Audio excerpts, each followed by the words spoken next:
দেখো এইটা হচ্ছে গুটি পক্স হয় কোথায়, দেখো এই যে ফেসের এখানটা একটু হয়েছে। Welcome to my channel blog by Sanjib Basa. তবে আজকের স্পেশাল ভিডিওটা এই কারণেই, কারণ হচ্ছে এতদিন ধরে বাড়িতে তো মুরগি পোষা সবাই আমরা করেছি, মুরগি পুষেছি, কিন্তু সেই মুরগি পুষতে গিয়ে আমরা অনেক চ্যালেঞ্জের সামনাসামনি হয়েছি।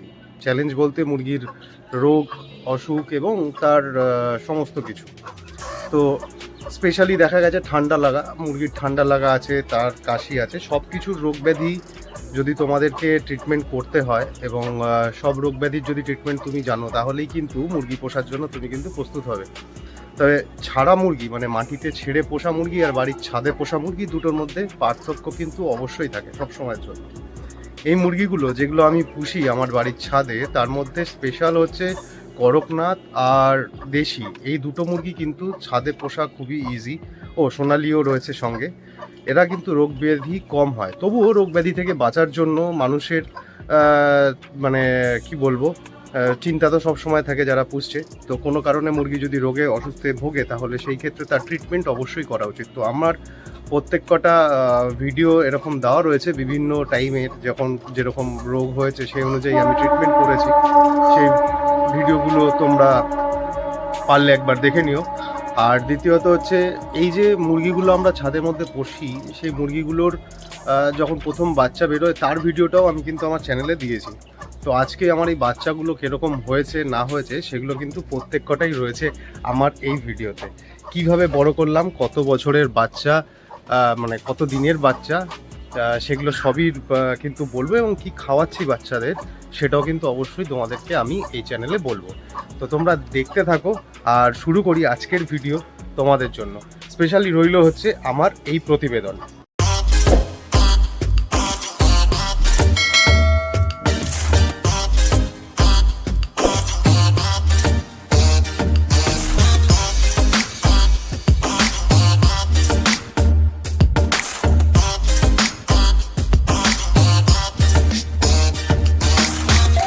তো আজকে এই যে বাচ্চাগুলো তোমরা দেখছো, এই প্রত্যেক কটা বাচ্চা কিন্তু আমার বাড়ির বাচ্চা। আর এটা করকনাথের বাচ্চা, অবশ্যই করকনাথের বাচ্চা, এর মধ্যে দেশি রয়েছে কিছু। তবে এই বাচ্চাগুলো কিন্তু আমার বাড়ির প্রথম বাচ্চা। আর এই বাচ্চাগুলোর ওপরেই কিন্তু আমার কি বলবো, সমস্ত কড়াকড়ি নজর থাকে যে বাচ্চাগুলো কতটা থাকবে, কীভাবে থাকবে, ভালো থাকবে কিনা, কি খাওয়াচ্ছি সেগুলো অবশ্যই আমি প্রত্যেক দিন খাওয়াই এদেরকে।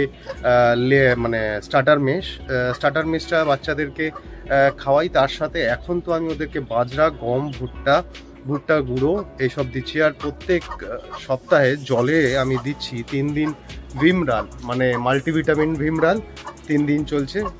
তারপরে একদিন গ্যাপ, আবার একদিন চলছে ক্যালসিয়াম, তারপরে আবার চলছে হচ্ছে আমার ভিমরাল। তো কন্ডিশন বুঝে। আর সব থেকে বড় জিনিস, বাচ্চাদের হয় হচ্ছে গুটি পক্স হলে কি ওষুধ তোমরা ব্যবহার করবে সেটা একবার একটু দেখে নাও। তো এটা হলো মারব্রোমাইন। তো এই মারব্রোমাইন সলিউশন তোমরা দেখো আমি দিচ্ছি সামনে। এই মারব্রোমাইন সলিউশন এইটা কিন্তু তোমার মানে কি বলবো, গুটি পক্সের জন্য কিন্তু খুব জরুরি। মানে গুটি পক্স যদি হয় তাহলে এই মারব্রোমাইন সলিউশন কিন্তু তোমরা দিতে পারো, ঠিক আছে। এটা কিন্তু 2% আছে মারব্রোমাইন সলিউশন।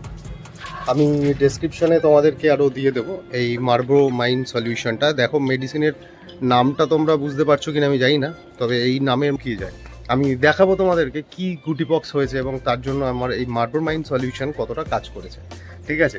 তো গুটি পক্সের ধারণাগুলো এবার তোমরা একটু দেখো কীরকম আছে। এইটা হচ্ছে গুটি পক্স হয় কোথায়, দেখো এই যে ফেসের এখানটা একটু হয়েছে। এই ফেসের এখানে গুটি পক্স কিন্তু হয়। আর এটার ওষুধটার কালার হচ্ছে তোমার রেড কালারের, হালকা রেড।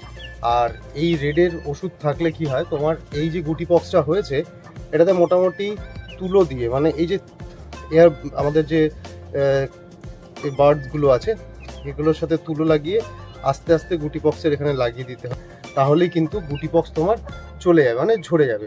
বাচ্চাটা দেখো, বাচ্চাটা কিন্তু এখন সুস্থ বাচ্চা আমার, ঠিক আছে। ওর কি হয়েছিল, গুটি পক্সে ওর খাওয়া বন্ধ হয়ে গেছিলো, কিন্তু এখন ওষুধটা লাগানোর পরে ও কিন্তু বেশ ভালো আছে, সুস্থ আছে।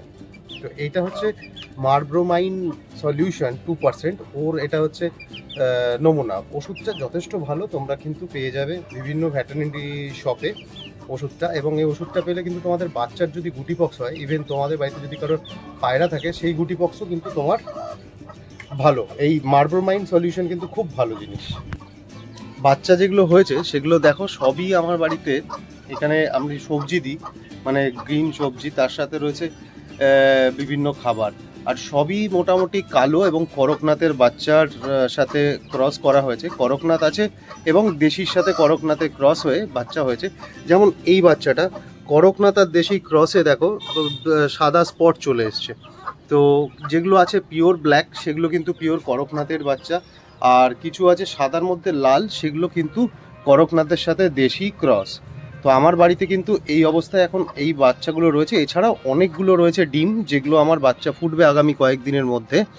তো তোমরা যদি ইন্টারেস্টেড হও, আমার ভিডিও দেখে যদি একটু ইন্সপায়ার হয়ে থাকো যে নিজের বাড়ির ছাদে তোমরা কিভাবে পালন করবে, তার কোনো টিপস যদি তোমাদের দরকার পড়ে, অবশ্যই কিন্তু তোমরা আমাকে জানাও। আমার চ্যানেলে কিন্তু তোমরা এই জিনিসগুলো পেয়ে যাবে। আর অবভিয়াসলি যদি কোনো সমস্যা হয় অবশ্যই কন্ট্যাক্ট করো, আমি কিন্তু তোমাদেরকে এই ব্যাপারে অবশ্যই যথারীতি হেল্প করব।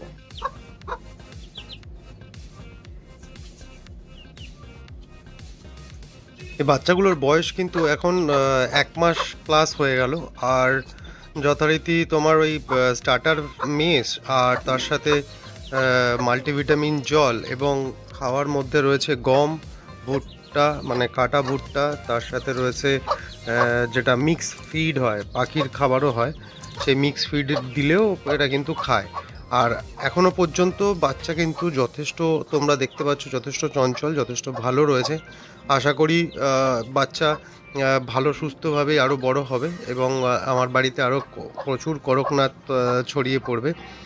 আর তোমাদের যদি কারোর মনে হয় যে এরকম বাড়িতে তোমরা করবে, এর আগেও বললাম যে তাহলে আমাকে অবশ্যই কিন্তু তোমরা জানাও। যদি কোনো প্রবলেম হয় আমাকে হোয়াটসঅ্যাপ করো। আর সেই ক্ষেত্রে কিন্তু মানে যথারীতি আমি যতটুকু পারবো তোমাদের কিন্তু আমি হেল্প করব।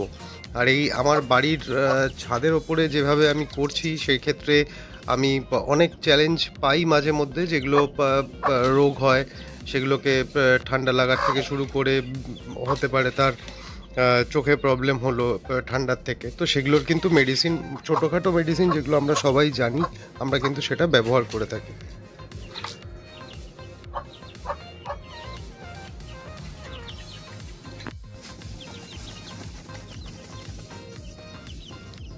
এটা রাত্রেবেলায় ঘরের ভেতরে ওদেরকে যখন আমি ছেড়েছি, তো ঘরের ভেতরে আমার লিটার হিসাবে বিচুলি দেওয়া আছে, বালি আছে, কাঠের গুঁড়ো আছে।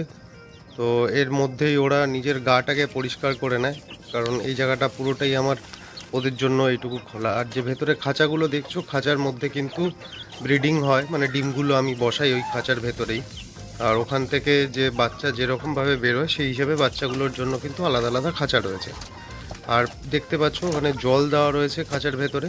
জলগুলোর মধ্যে তোমার এটা দুবার চেঞ্জ করতে হয় জল। আর এই জলটার মধ্যেই ওদের যা হয়, মানে জলের যা পরিমাণ, সেটা কিন্তু এটাতে হয়ে যায়। আর দ্বিতীয়ত বাচ্চাগুলোর মধ্যে দেখো নিজেরাই মারপিট করে, নিজেদের মধ্যে এটুক বাচ্চা তাও মারপিট করে যাচ্ছে। জানি না বড় হলে কতটা কি হবে। তবে ছেলে আর মেয়ে বাচ্চা বোঝাটা আমার কাছে একটু টাফ, কারণ আমি বুঝতে অতটুকু এখনও পর্যন্ত সঠিকভাবে বুঝতে পারি না, কারণ এখন তো মাসখানেক হয়েছে বাচ্চার বয়স। তো এরা খেলে, খাওয়া দাওয়া করে। রাত্রেবেলায় প্রত্যেক দিন আমি কিন্তু এদেরকে এখন ওই রুটি দিচ্ছি, কেটে কুচি কুচি করে রুটি দিই। রুটিটা খুব ভালো খায়, তার সাথে গম রয়েছে, গম খায়।